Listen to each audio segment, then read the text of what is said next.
देश भर में एहतियाती डोज निःशुल्क लगाने के लिए 75 दिवसीय कोविड टीकाकरण अमृत महोत्सव शुरू। मुख्य सचिव ने कहा, प्रदेश में अगले 75 दिनों तक लगेंगे विशेष शिविर।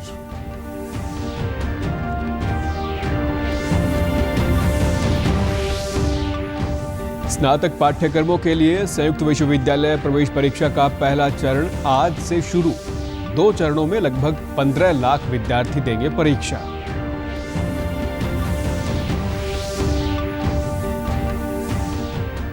फरीदाबाद में भाजपा का 3 दिवसीय प्रशिक्षण शिविर शुरू। पार्टी द्वारा आगामी पंचायत चुनाव, लोकसभा और विधानसभा चुनावों के लिए तैयारी की जाएगी रणनीति।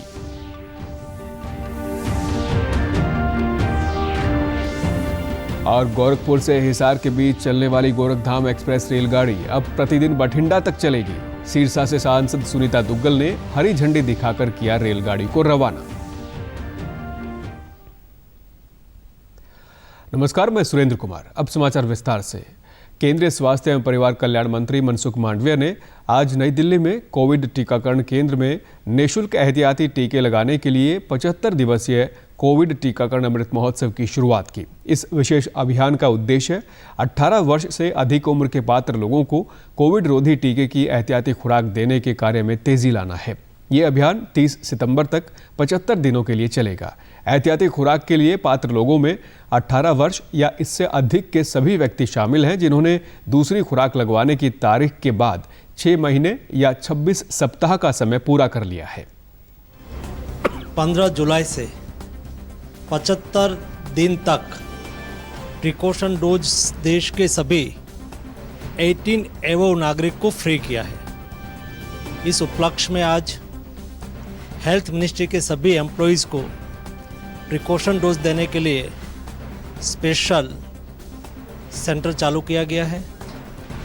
आज सुबह से लाइन लगी हुई है। सभी लोग प्रिकॉशन डोज लगा रहे हैं। देश के सभी 18 एबव नागरिकों को मेरा आग्रह है कि आप भी प्रिकॉशन डोज लगाइए। आज़ादी के अमृत महोत्सव के अंतर्गत प्रदेश भर में 30 सितंबर तक कोरोना रोधी टीकाकरण अमृत महोत्सव मनाया जाएगा। प्रदेश के मुख्य सचिव संजीव कौशल ने आज चंडीगढ़ में वीडियो कॉन्फ्रेंसिंग से कैबिनेट सचिव की अध्यक्षता में सभी राज्यों और केंद्र शासित प्रदेशों के मुख्य सचिवों की बैठक में हिस्सा लिया। मुख्य सचिव ने कहा कि हरियाणा में अगले 75 दिनों तक विशेष टीकाकरण कैंप लगाकर लाभार्थियों को बूस्टर डोज लगाने के कार्य में तेजी लाई जाएगी। इसके लिए स्वास्थ्य विभाग द्वारा तैयारी कर ली गई है। बैठक में मुख्य सचिव ने स्वास्थ्य विभाग के अधिकारियों को निर्देश देते हुए कहा कि सचिवालय परिसर या अन्य सरकारी कार्यालयों में जहां भी आवश्यकता हो विशेष टीकाकरण शिविर लगाए जाएं। स्कूल और कॉलेजों में भी इसी प्रकार के शिविर लगाना सुनिश्चित करें।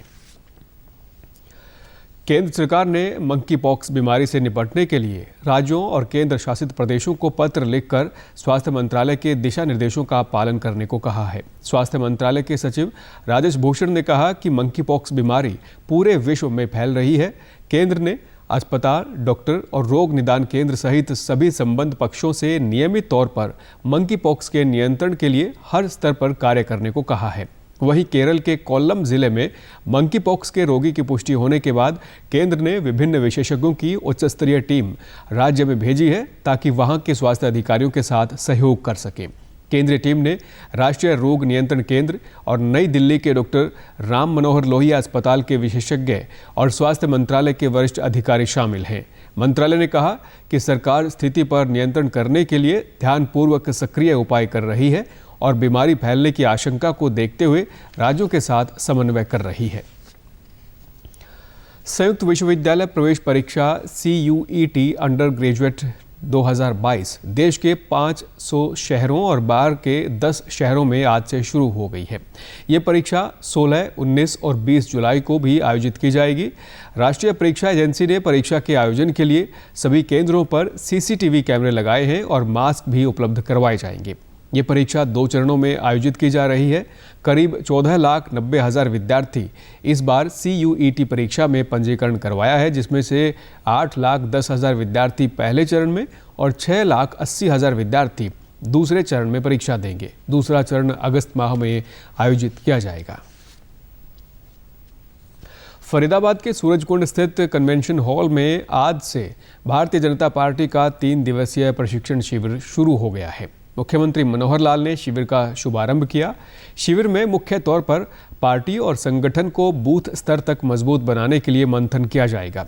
इसके साथ ही पंचायत और नगर निगम चुनाव के अलावा 2024 लोकसभा और विधानसभा चुनावों को लेकर भी रणनीति तैयार की जाएगी। हर बार एक परिवर्तन के साथ पार्टी आती है। पहले आपने देखा कि यही राजनीतिक पार्टी टेंटों में बैठा करती थी, टाट पे बैठा करती थी। उसके बाद हाईटेक हुआ, चीज़ें बदली, हमने भी उनको बदलाव को महसूस करते हुए और इस तरीके के परिवर्तन अपने प्रशिक्षण में लाने का काम किया। लेकिन मुख्य मुद्दा यह अंत्योदय के लिए जितना भी हाईटेक होना पड़े, अंतिम व्यक्ति तक पहुँचने के लिए जितना भी बेहतर होना पड़े, वो हम सब करके। प्रदेश भाजपा के वरिष्ठ नेताओं को अलग अलग सत्रों की जिम्मेदारी दी गई है। भाजपा नेताओं ने बताया कि 3 दिवसीय प्रशिक्षण शिविर में सैद्धांतिक, व्यवहारिक, विकासात्मक और राजनीतिक विषयों पर चर्चा होगी। भी सामूहिक रूप से प्रशिक्षण का मतलब यह है कि आप उम्र के किसी भी पड़ाव पर हैं, आप किसी भी दायित्व पर हैं, तो सीखना जारी रखते हैं तो आगे बढ़ते हैं। कि भारतीय जनता पार्टी का हर कार्यक्रम ही अलग प्रकार का होता है और जहाँ तक प्रशिक्षण की बात है, भारतीय जनता पार्टी में प्रशिक्षण एक बहुत अहम कड़ी है और ये हमारा प्रशिक्षण राष्ट्रीय स्तर का, प्रदेश स्तर का, जिला स्तर का और मंडल स्तर का अलग अलग स्तर के ऊपर होता है। और ये प्रशिक्षण मैं समझता हूँ विशेष इसलिए थोड़ा सा है क्योंकि अभी हम नगर परिषदों के चुनाव जीत करके आए हैं और एक नई ऊर्जा के साथ कार्यकर्ता इस प्रशिक्षण शिविर में प्रशिक्षण लेकर के जाएंगे। समय समय पर अपने कार्यकर्ताओं को प्रशिक्षण देकर भारतीय जनता पार्टी की नीतियों से अवगत कराती रहती है।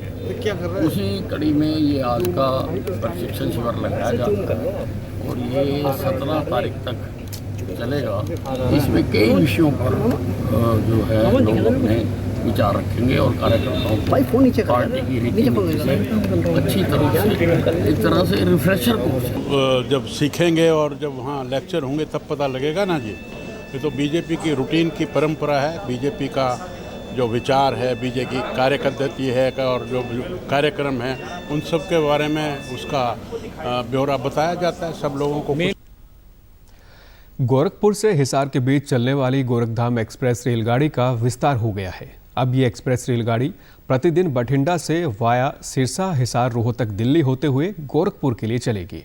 उत्तर पश्चिम रेलवे बीकानेर मंडल से संचालित होने वाली गोरखपुर बठिंडा सुपरफास्ट एक्सप्रेस गोरखपुर से प्रतिदिन शाम 4:35 पर रवाना होगी और अगले दिन सुबह 10:50 पर सिरसा पहुंचेगी। वहां से 10:55 पर रवाना होकर दोपहर 12:40 पर बठिंडा पहुंचेगी।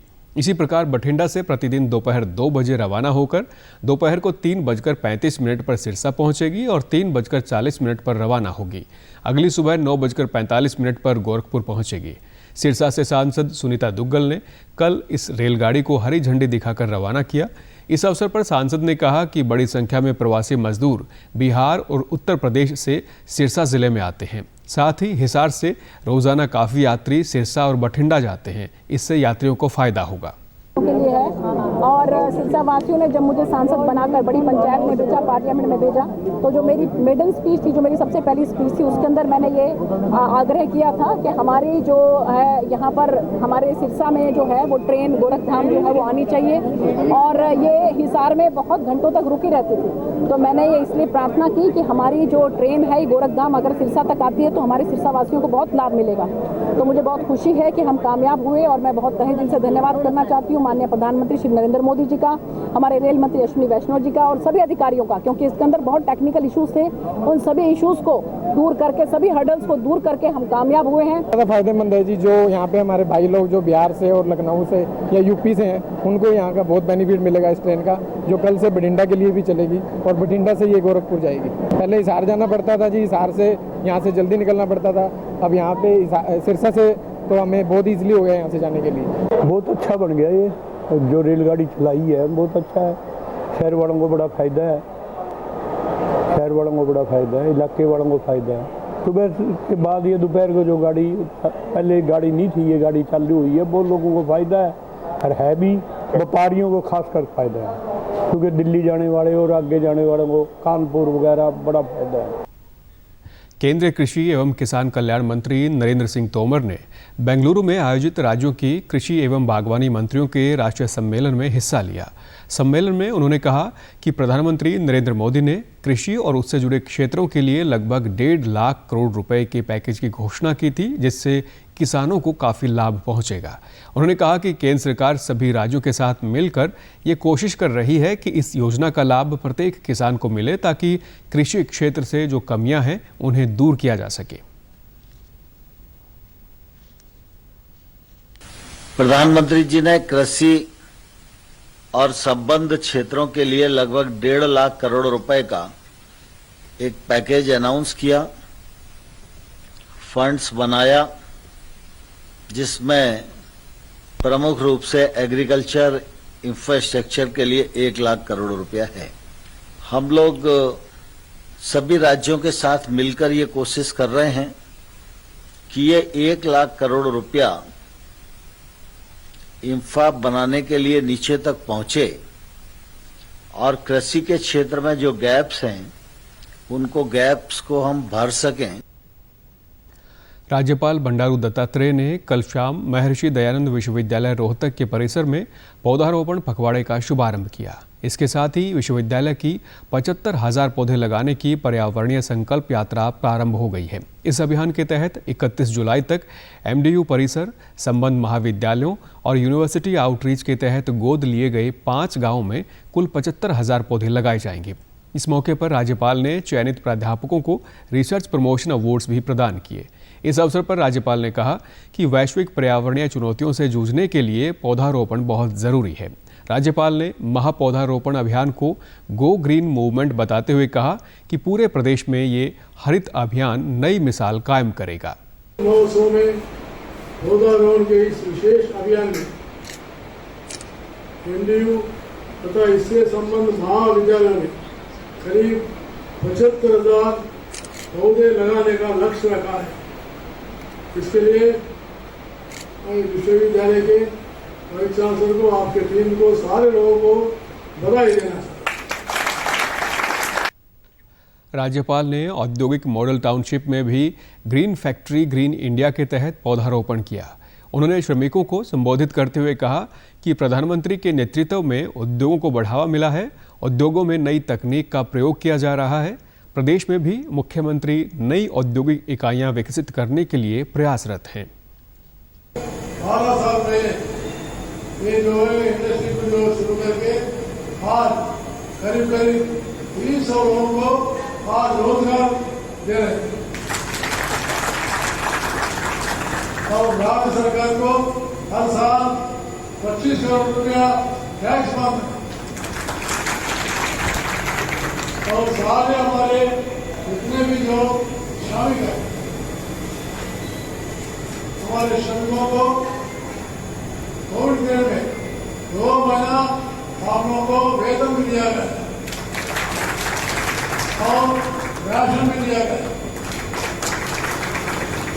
इसलिए कोविड के पीरियड में हमारे कोई भी श्रमिक फैक्ट्री छोड़कर, गांव छोड़कर नहीं रहे, ऐसा मुझे लगा। प्रदेश सरकार ने योग्य अध्यापकों से राज्य शिक्षक पुरस्कार 2022 के लिए आवेदन आमंत्रित किए हैं। ऑनलाइन आवेदन करने के लिए लिंक ओपन कर दिया गया है।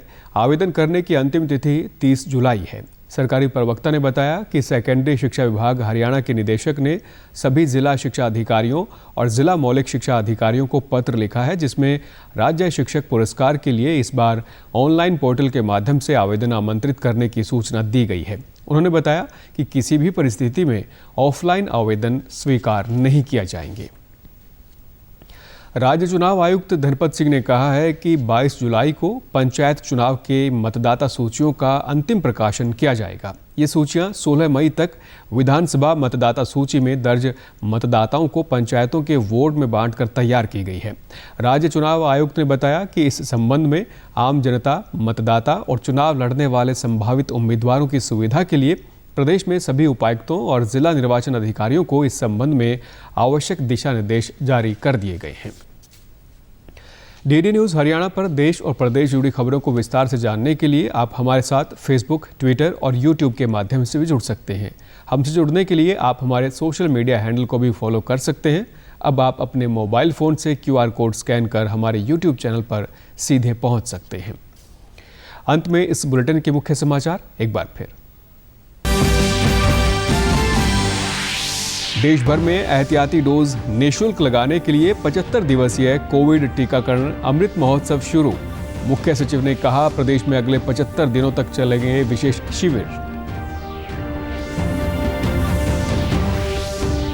स्नातक पाठ्यक्रमों के लिए संयुक्त विश्वविद्यालय प्रवेश परीक्षा का पहला चरण आज से शुरू। 2 चरणों में लगभग 15 लाख विद्यार्थी देंगे परीक्षा।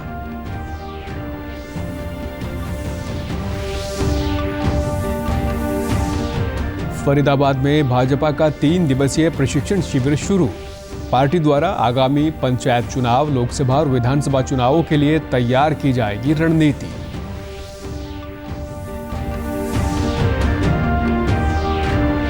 और गोरखपुर से हिसार के बीच चलने वाली गोरखधाम एक्सप्रेस रेलगाड़ी अब प्रतिदिन बठिंडा तक चलेगी। सिरसा से सांसद सुनीता दुग्गल ने हरी झंडी दिखाकर किया रेलगाड़ी को रवाना।